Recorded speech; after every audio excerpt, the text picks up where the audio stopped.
Okay, let's move towards the last topic जिसके अंदर हमने CNN के बारे में थोड़ा बहुत नॉलेज देने की कोशिश की थी कि how convolution works. Convolution layer के अंदर हमने एक चीज़ नोट की थी कि हम बेसिकली डिफरेंट फिल्टर्स अप्लाई कर रहे थे।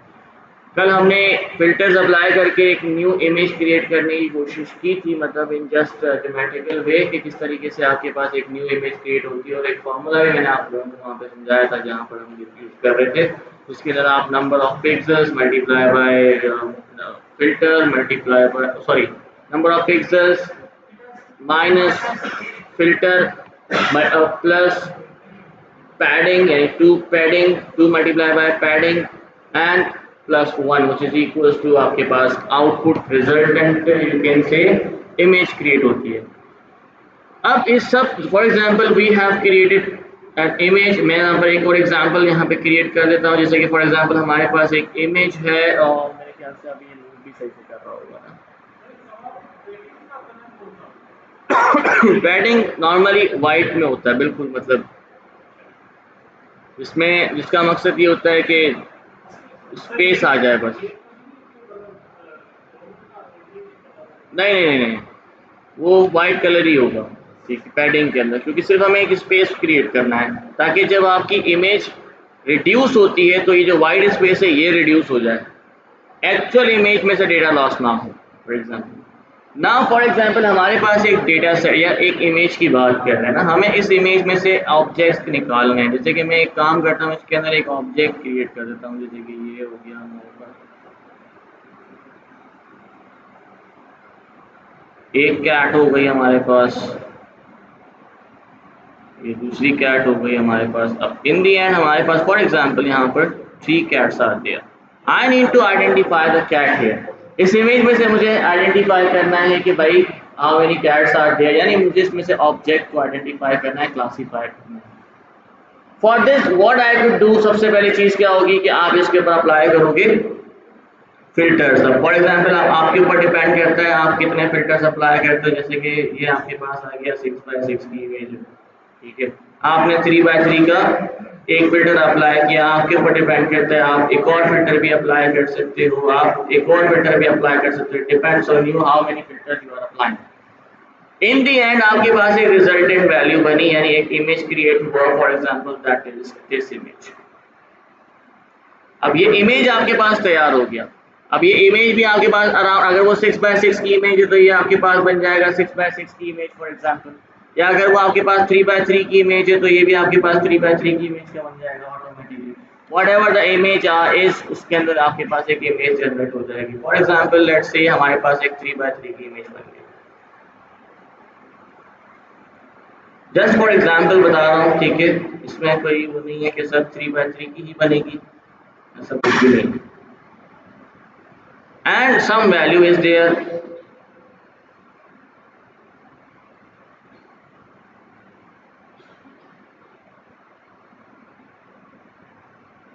फॉर एग्जांपल यहाँ पर हमारे पास कुछ वैल्यू आ गई, 1 आ गया, इधर 2 आ गया, इधर हमारे पास 3 आ गया, फॉर एग्जांपल 4 5, यहाँ पर हमारे पास 7 आ गया है, यू कैन सी हमारे पास 0 आ गया, इधर हमारे पास 3 आ गया, और ये हमारे पास 5। Now for example a new image has been created which is 3x3 की इमेज, ये हमारे पास आ गई। अब मुझे इस इमेज में से वो इंफॉर्मेशन एक्सट्रैक्ट करनी है which is the most important information, और you can say that most important features को एक्सट्रैक्ट करना है। To extract most important features हम यूज करते हैं एक लेयर जिसका नाम है मैक्स पूलिंग लेयर। हमारे पास मैक्स पूलिंग लेयर भी होती है, वी हैव मिन पूलिंग लेयर भी होती है हमारे पास, एक हमारे पास एवरेज पूलिंग लेयर भी होती है। इट्स अप टू यू कि आप कौन सी लेयर अप्लाई करना चाहते हो। हम अभी फिलहाल मैक्स पूलिंग लेयर की ही बात कर रहे हैं, बाकी का भी मैं आपको इंट्रोडक्शन दे दूंगा कि किस तरीके से बेसिकली हम यहाँ पर निकालते हैं इसमें से value. Now, what we are going to do is to find out the most important features here. अब वो किस तरीके से find out किए जाएंगे? For example, if you are going to apply max pooling layer, तो उसके लिए हम क्या करेंगे, एक छोटा सा एक लेयर बनाएंगे which is basically 2x2 की इमेज।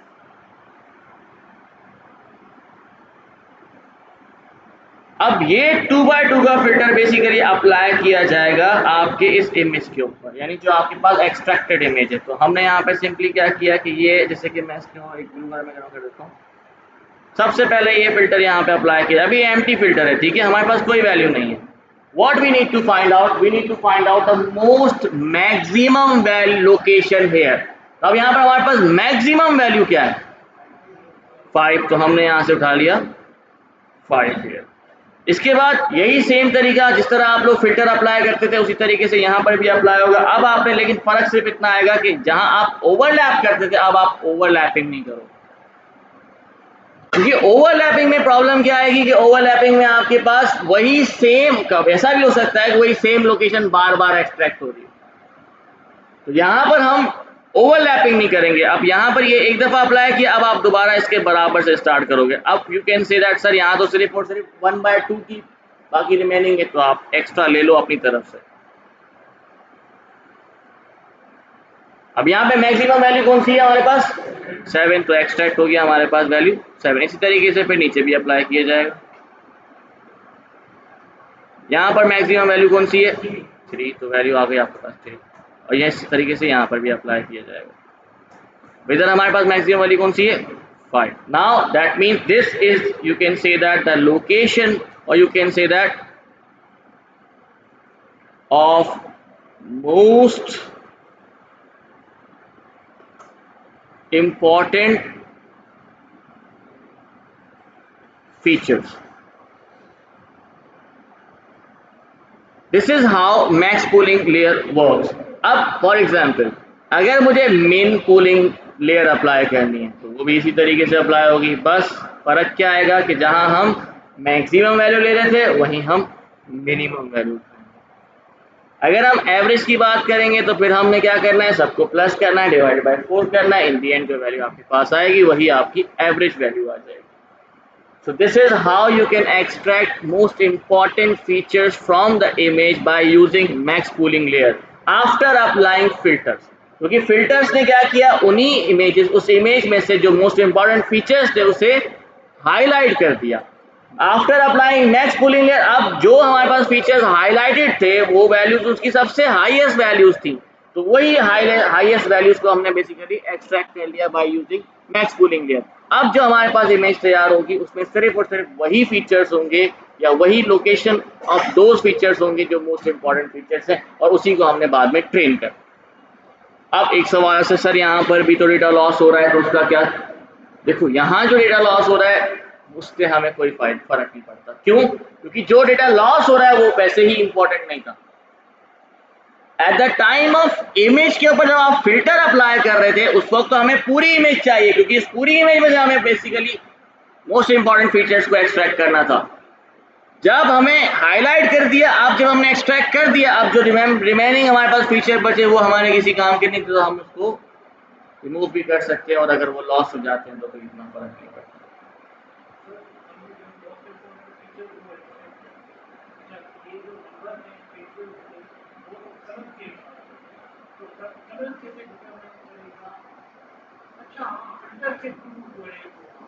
फिल्टर अप्लाई किया, फिल्टर ने हाईलाइट कर दिया कि भाई ये मोस्ट इंपॉर्टेंट फीचर्स, यानी जो भी जितने भी इंपॉर्टेंट वाले होंगे वो सारे फीचर्स हाईलाइटेड होंगे। जो हाईलाइटेड फीचर्स हैं वो ऑटोमेटिकली एक्सट्रैक्ट हो जाएंगे by using max pooling layer. इसमें कोई सवाल है तो आप मुझसे पूछ सकते हैं। Any question you may still ask. अब इसमें मिन पूलिंग भी आप यूज करना चाहो यूज कर सकते हो, आप एवरेज पूलिंग यूज करना चाहो तो आप एवरेज पूलिंग भी यूज कर सकते हो। अब एक सवाल आता है कि what is another layer which is flatten layer. हमने कुछ लेयर्स ऊपर देखी थी ना, सबसे पहले हमारे पास क्या था, कन्वोल्यूशनल लेयर, उसके बाद था max pooling layer, then it was flattening layer.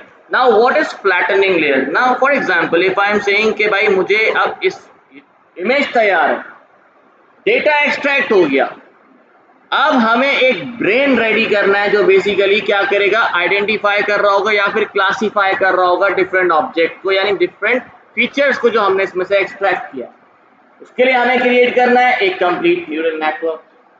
For that सबसे पहले आप अप्लाई करोगे फ्लैटनिंग लेयर। अब ये फ्लैटनिंग लेयर क्या होती है? इसी इमेज को अब हम फ्लैटन कर देंगे, यानी एक सिंगल रो के अंदर कन्वर्ट कर देंगे। फॉर एग्जाम्पल जैसे कि अभी आपने यहाँ पर ये वैल्यूज नजर आ रही हैं। अब फॉर एग्जाम्पल हमारे पास फ्लैटनिंग लेयर जब आप अप्लाई करोगे, मैं यहाँ पे लिख देता हूँ,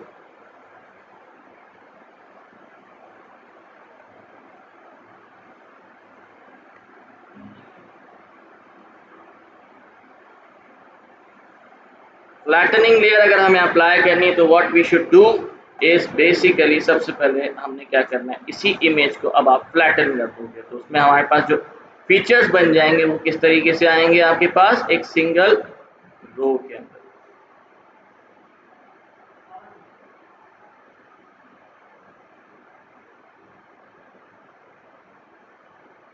ये सारी लोकेशंस आपके पास ऑलरेडी आ चुकी हैं, वो चीज सबसे पहला 573 5 7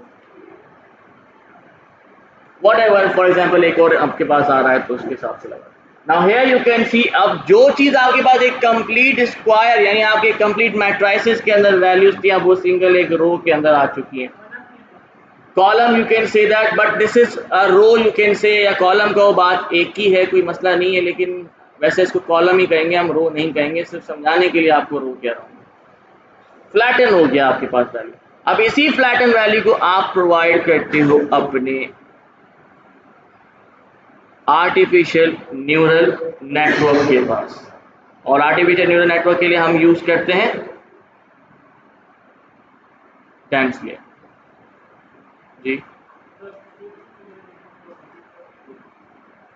फ्लैटनिंग लेयर इज बेसिकली कि जो फीचर्स आपने एक्सट्रैक्ट किए वो थे इमेज फॉर्म के अंदर, अब इन्हीं फीचर्स को हम चाह रहे हैं कि सारे के सारे one by one features input जाएं हमारे कंप्लीट न्यूरल नेटवर्क के पास। अगर मैं ये पूरी इमेज एक साथ भेजूंगा तो वो होगी मैट्राइसिस के अंदर। अगेन वी नीड के भाई वन टाइम जब आप एक दफा कोई डेटा प्रोवाइड करते हो, आपका जो एक्स फीचर होता है वो आपके कॉलम के हिसाब से एक एक फीचर जा रहा होता है। जब आप लोगों ने आर्टिफिशियल न्यूरल नेटवर्क पढ़ा था उसमें हम क्या था कि भाई सबसे पहले आपने इसको x1 हो गया, आपका x2 हो गया, आपका x3 हो गया, आपका x4 हो गया, ये जाएगा आपके हिडन लेयर के पास, ऐसा ही है।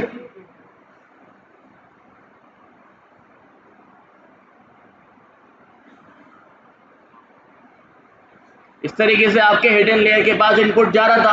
अब अगर फॉर एग्जांपल एक इमेज के अंदर हमारे पास कितने फीचर्स, यहाँ पे हमने कितने फीचर्स निकाले, 4 फीचर्स निकाले, अब ये चारों को मैं अलग अलग कैसे भेजूं?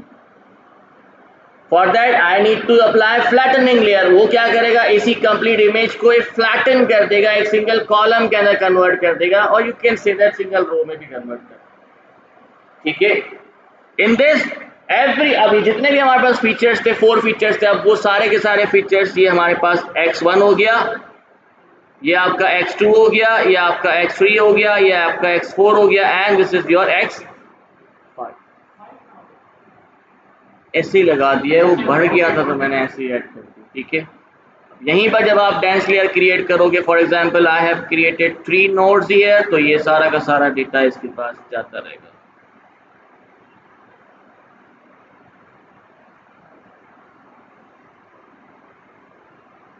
इन दी एंड अब आपके ऊपर डिपेंड करते हैं, आप आगे भी एक और डेंस लेयर क्रिएट करना चाहते हो तो आप क्रिएट कर सकते हो, इट्स अप टू यू कि जितने भी नोड्स आपने बनाने हैं। इन दी एंड आपने रिजल्टेंट बनाना है, that is your output feature, ये हो जाएगी आपकी आउटपुट लेयर।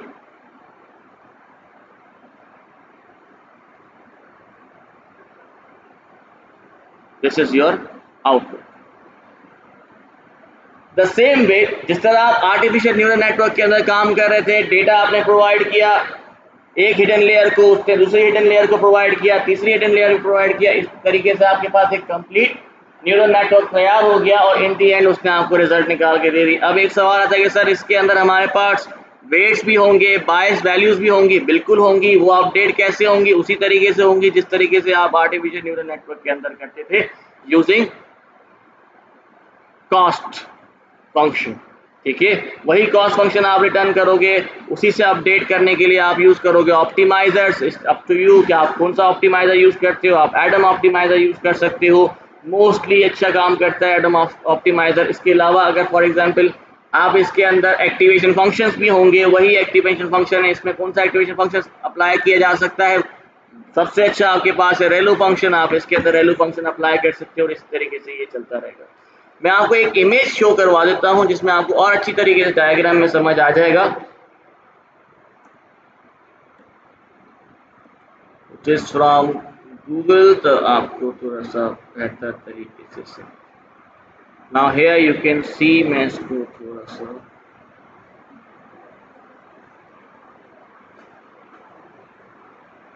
अरे न्यू विंडो में क्यों खुल गया?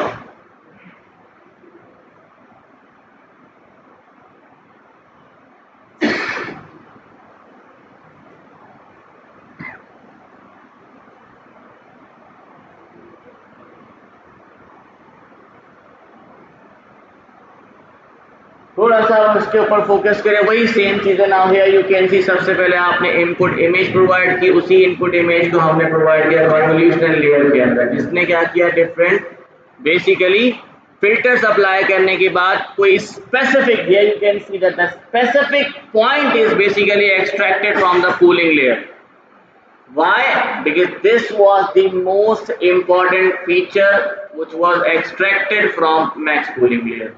या फिर अब इधर कूलिंग लेयर लिखा हुआ है तो इट्स अप टू यू, आप मैक्स कूलिंग लेयर अप्लाई कर रहे हो, मिन कूलिंग लेयर अप्लाई कर रहे हो, या एवरेज कूलिंग लेयर अप्लाई कर रहे हो। After applying we have created here fully connected layer, जिसको हम फ्लैटनिंग लेयर ही कहते हैं। ठीक है, तो आपके ऊपर डिपेंड करता है। हियर यू कैन सी, जो भी हमने यहाँ पर वैल्यूज एक्सट्रैक्ट की थी वो सारे के सारे अब फ्लैटन हो गए in a single column, and every single value is provided to a network which is basically artificial neural network.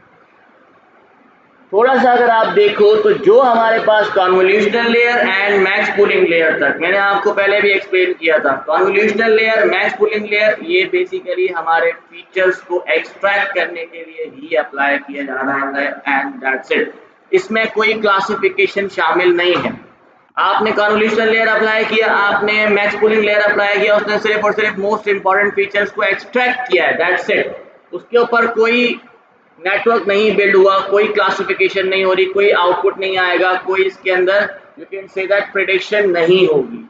After extracting the features, all these features will be provided to the artificial neural network.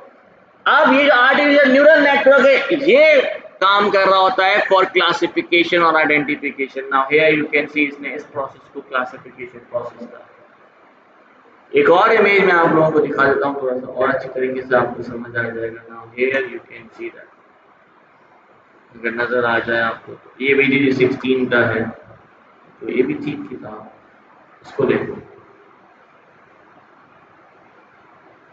The same way.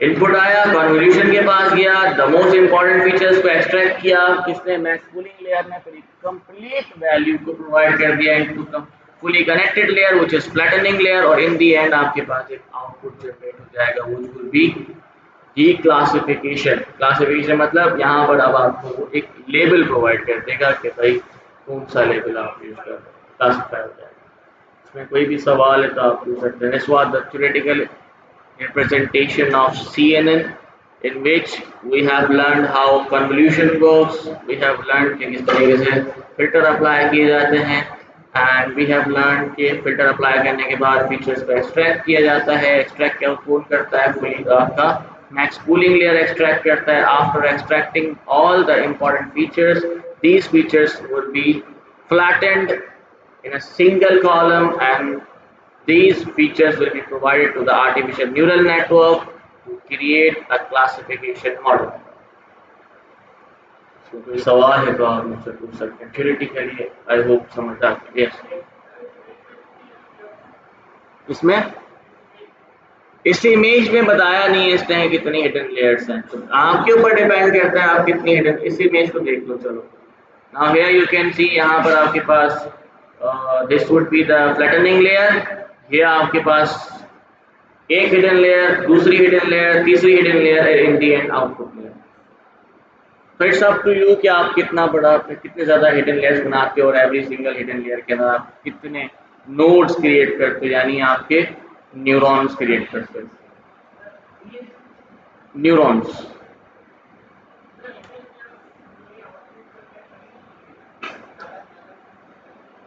देखें, जितना ज़्यादा आप hidden layers लगाओगे, एक तो आपका process slow हो जाएगा, ठीक है, दूसरा आउटपुट पे फर्क बिल्कुल पड़ेगा, रिजल्ट्स बेहतर आ सकते हैं, डेटा सेम आ रहा है लेकिन कैलकुलेशन आ रही है ना। पहले एक हिडन लेयर ने कैलकुलेट करके आपको एक रिजल्ट दिया, फिर वही रिजल्ट दूसरे हिडन लेयर के पास आया तो उसने क्या किया, जो चीजें रह गई उसको भी उसने अच्छी तरीके से आइडेंटिफाई करके आपको प्रोवाइड किया। थर्ड हिडन लेयर पे आया, उसने फिर उसको क्लासिफिकेशन करके आपको प्रोवाइड किया। अब हमारे पास कुछ ऑलरेडी प्री ट्रेंड मॉडल्स भी हैं CNN के, वो भी हम यूज करके देखेंगे। किसी के अंदर 16 लेयर्स हैं, कहीं पे हमारे पास 50 लेयर्स हैं, कहीं पे हमारे पास around you can say that 121 layers भी हैं। रिजल्ट्स बेहतर भी हैं, ज्यादा बढ़ाते जाओगे टाइम, मतलब आपके पास जो प्रोसेसिंग टाइम होगा वो एक्सटेंड करता जाएगा, प्रोसेसिंग पावर बढ़ती जाएगी।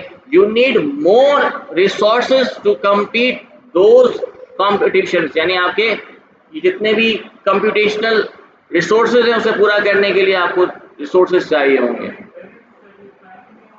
हमें क्या चाहिए, रिजल्ट भी अच्छा आना चाहिए, टाइम भी बैलेंस हो और रिसोर्सेज भी नॉर्मल।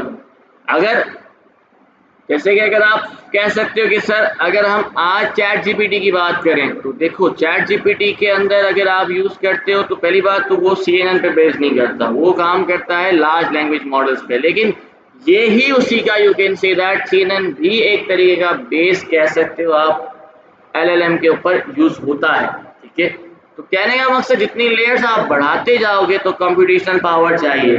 चैट जीपीटी को सपोर्ट करता है एनवीडिया, और एनवीडिया ने बहुत ज्यादा कंप्यूटेशनल पावर प्रोवाइड किया हुआ है ओपन एआई को। जीपीयू लास्ट टाइम इन्होंने लॉन्च किया है ना, वो micro AI based GPU, CPU और जीपीयू मिस करके इतना सा है वो बस, लेकिन वो बिलियंस ऑफ कैलकुलेशंस कर सकता है इन जस्ट माइक्रो सेकेंड्स।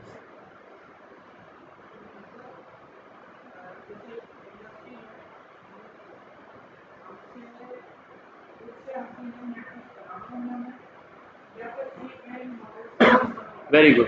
अब एक सवाल बड़ा अच्छा है सर, इंडस्ट्री में क्या चलेगा। इंडस्ट्री में देखिए हम लोगों ने, मैंने आपको पहले बताया देयर आर 2 पार्ट्स, वैसे तो 3 हैं, पर अगर आप डेटा साइंस और एआई की बात करें तो 2 पार्ट्स हैं आपके पास। या तो आप जा सकते हो रिसर्च की तरफ, रिसर्च की तरफ जाओगे तो CNN भी खुद बनाना पड़ेगा, आप प्री ट्रेंड भी यूज करोगे, मिक्सचर बना के आप एक रिजल्ट बनाने की कोशिश करोगे कि रिजल्ट बेहतर आ जाए, दूसरों से बेहतर आ जाए।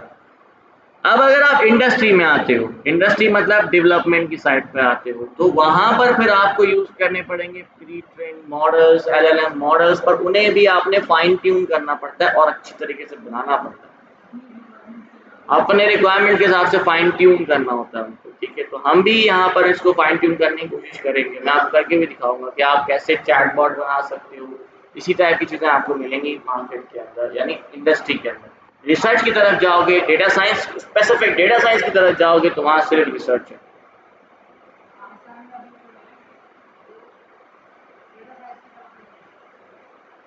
पाकिस्तान में डेटा साइंस की तरफ भी बहुत लोग हैं, और पाकिस्तान में रिसर्चर्स कितने हैं, अगर आप रिसर्च में थोड़ा सा आओगे तो आपको पता चलेगा। पाकिस्तान में इतनी रिसर्च होती है कि आपकी सोच है, बहुत ज़्यादा रिसर्च होती है और बहुत अच्छी रिसर्च करते हैं लोग, क्योंकि हम लोग तो रिसर्चर हैं तो हमने डिफरेंट डिफरेंट रिसर्चेस को पढ़ा है, तो काफ़ी सारे रिसर्चेस हो रही हैं पाकिस्तान में।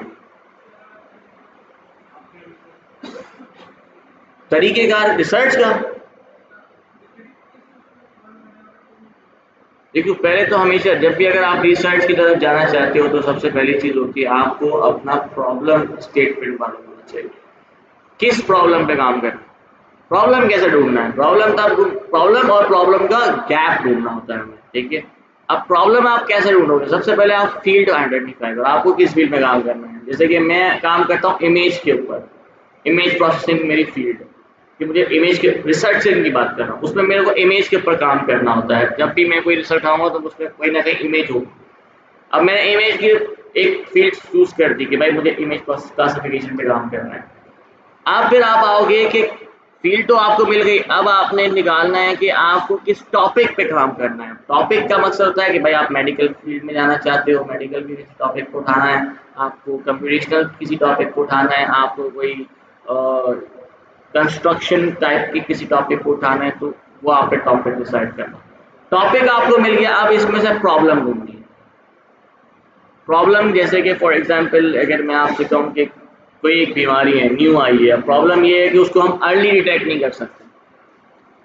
ठीक है, अब काफियों ने रिसर्च की भी होगी उसी बीमारी के अर्ली डिटेक्ट करने की। आपने आइडेंटिफाई किया, हाँ भाई काफी लोग जो है ना वो फाइंड आउट कर रहे हैं, ढूंढ रहे हैं, उनके रिसर्च पेपर भी पब्लिश हुए हैं, आपने देखा उनके रिजल्ट्स नॉर्मल हैं या अच्छे हैं। रिसर्च गैप कहाँ मिलेगा कि इसने इस स्पेसिफिक एरिया पे काम नहीं किया। अब ये एरिया पे मैं काम कर सकता हूँ, आपने इस एरिया पे काम किया, रिजल्ट बेहतर हो गए, रिसर्च आपकी है, आपके नाम से पब्लिश करवाओ। पब्लिश कैसे किया जाता है? पब्लिश करने के लिए हमारे पास अलग अलग तरीके हैं। आपके पास कॉन्फ्रेंस पेपर भी होता है, आपके पास जर्नल पेपर भी होता है, आपके पास बुक भी होती है। अगर आप बुक लिखते हो तो वो भी सही है, और वो जाहिर सी बात है उसमें टाइम बहुत ज़्यादा लगता है। अगर आप कॉन्फ्रेंस पेपर तो आप you can go for HEC के ऊपर आप चले जाओ। पाकिस्तान के अंदर जितनी भी कॉन्फ्रेंसेज होती हैं पूरे साल की पहले रजिस्टर हो जाती हैं। आपको पता चल जाएगा कि कौन से पाकिस्तान में कौन सी यूनिवर्सिटी जो है ना, कौन सा जर्नल जो है वो कॉन्फ्रेंस करवा रहा है और कौन सी रिसर्च कौन सी यूनिवर्सिटी में हो रहा है। वहाँ पे आप अप्लाई करो, आपको मिल जाएगा, वो फ्री ऑफ कॉस्ट है। अगर वो लोग जर्नल पब्लिकेशन करवाते हैं तो उसके कुछ चार्जेस लेंगे आपसे, वो डायरेक्ट जर्नल में ही पब्लिश हो जाएगा। अगर आप डायरेक्ट जर्नल पब्लिश करवाना चाहते हो तो फिर उसकी फीस होती है। जैसे कि अगर आप किसी इंटरनेशनल जर्नल पब्लिकेशन करना चाहते हो, जैसे IEEE हो गया, या फिर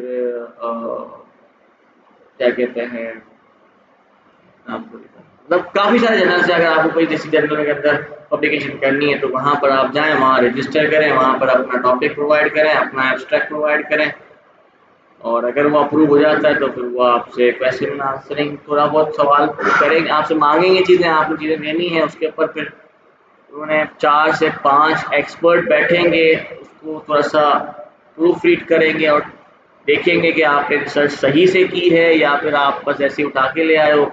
अगर वो अप्रूव हो जाता है तो फिर आपका डायरेक्टली उसको पब्लिश किया जाएगा और वो इंटरनेशनली पब्लिश हो जाएगा।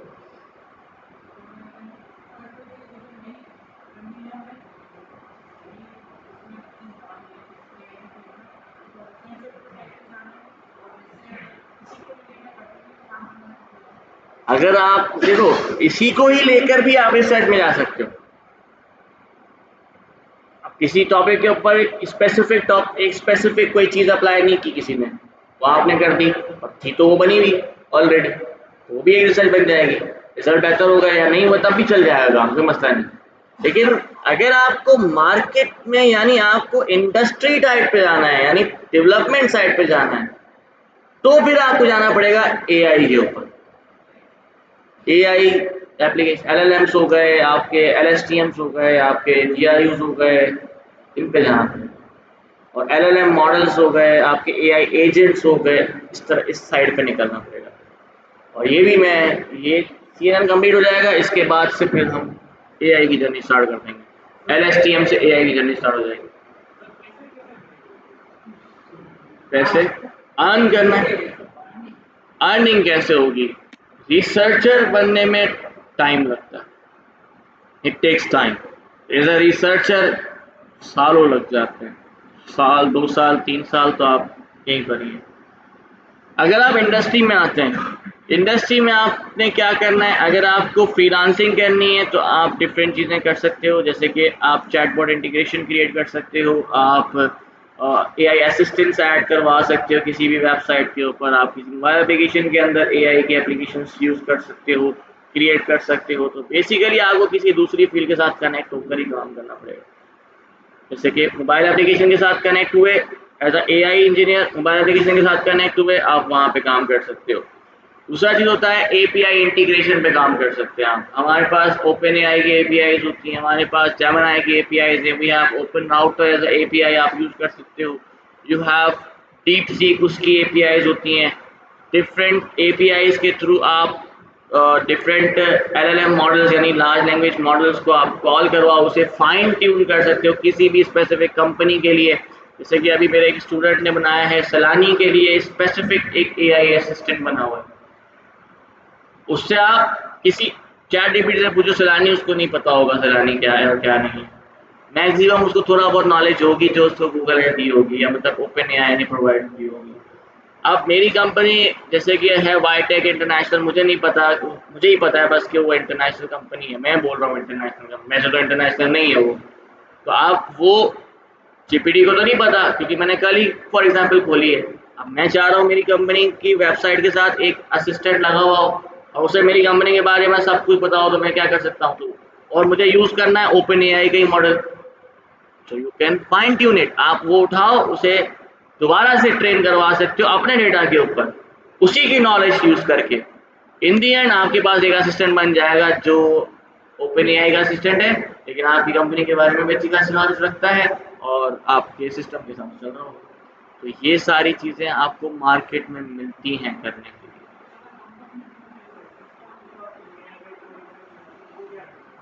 सिस्टम्स लिमिटेड के अंदर वहाँ पर आपको अगर मिलेगा तो वहाँ बेसिकली डिफरेंट बिजनेसेस के साथ कनेक्ट करवाएंगे वो एज अ डेटा साइंटिस्ट। उसमें फिर क्या होगा कि आपने बिजनेसेस के डेटा को एनालाइज करना होता है, उसमें से you can say that decision making या डेटा ड्रिवन इंफॉर्मेशन निकालनी होती है, डिसीजन मेकिंग इंफॉर्मेशन निकाल के उनको प्रोवाइड करनी होती हैं। दूसरा चीज़ ये है कि आपको वहाँ पर असिस्टेंट्स क्रिएट करने पड़ते हैं कि डिफरेंट असिस्टेंट्स बनाओ और उस पर काम करो।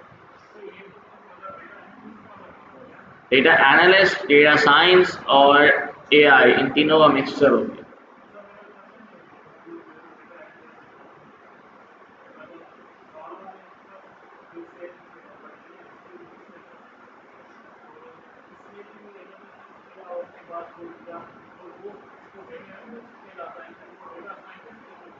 डेटा एनालिसिस तो है वो, लेकिन डेटा साइंस में बेसिकली हमारे पास दूसरी चीज़ें भी तो इंक्लूड हो रही है ना, जैसे कि हमने यहाँ पर मशीन लर्निंग अप्लाई कर सकते हैं, हम इसके ऊपर डीप लर्निंग अप्लाई करके एक मॉडल क्रिएट कर सकते हैं जो सिर्फ डेटा उठा रहा है और उसी के रिजल्ट्स और बेहतर तरीके से निकाल सकते हैं, और हम प्रिडिक्शंस करके देंगे।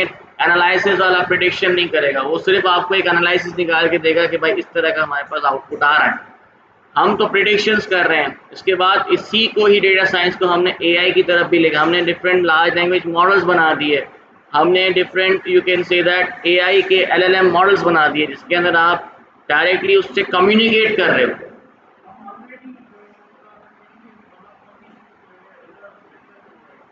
एग्जैक्टली exactly, वो भी है। दूसरी चीज़ ये कि फॉर एग्जांपल मेरा डेटाबेस है जिसके अंदर सारे के सारा डेटा अवेलेबल है and I need to know about my data, और मुझे क्या करना पड़ेगा, पहले मैं जाऊंगा अपने एक्सेल शीट के ऊपर या फिर whatever the sheet is या whatever the database is, उसके अंदर जाऊंगा, फिर वहां से चेक करूंगा, या फिर एक बंदा आएगा उसने मेरे को एनालिसिस वाला बंदा आया उसने क्या किया, ग्राफ्स बना के मुझे दे दिए और उससे डेटा ड्रिवन इंफॉर्मेशन निकाल ली।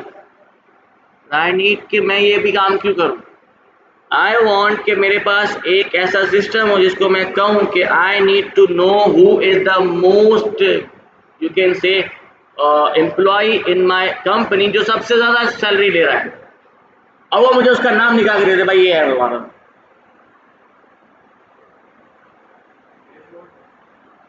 डैशबोर्ड के ऊपर भी देखो सर्च करना पड़ेगा ना, मुझे लिखना पड़ेगा, सर्च कर, मैं बात करना चाह रहा हूँ, मैंने सिर्फ उसको बताया कि भाई मुझे मेरा सबसे इम्पोर्टेंट जो मतलब बंदा है जिसके पास जिसने सबसे ज़्यादा सैलरी ले रहा है एम्प्लॉय मेरा, उसके बारे में इंफॉर्मेशन निकाल के दो। अब वो ढूंढ के खुद ही ला के दे देगा मुझे, मुझे उससे कोई ताल्लुक ही नहीं। You can use APIs, you can create your own also. API use करोगे फायदा है, क्यों, क्योंकि उनके पास नॉलेज ज़्यादा है, क्योंकि उनके पास डेटा सेट ज़्यादा है, उनके पास कंप्यूटेशनल पावर ज़्यादा है, वो ऑलरेडी ट्रेंड हुए हैं, उनके पास नॉलेज बहुत अच्छी है। आपने सिर्फ अपनी थोड़ी सी नॉलेज उसको दी कि मेरी इस कंप्लीट कंपनी के बारे में नॉलेज ये है, अब आप जो असिस्टेंट हो वो सिर्फ मेरी कंपनी के बारे में बताओगे और कुछ भी नहीं बताओगे। पेड भी होते हैं, फ्री भी होते हैं।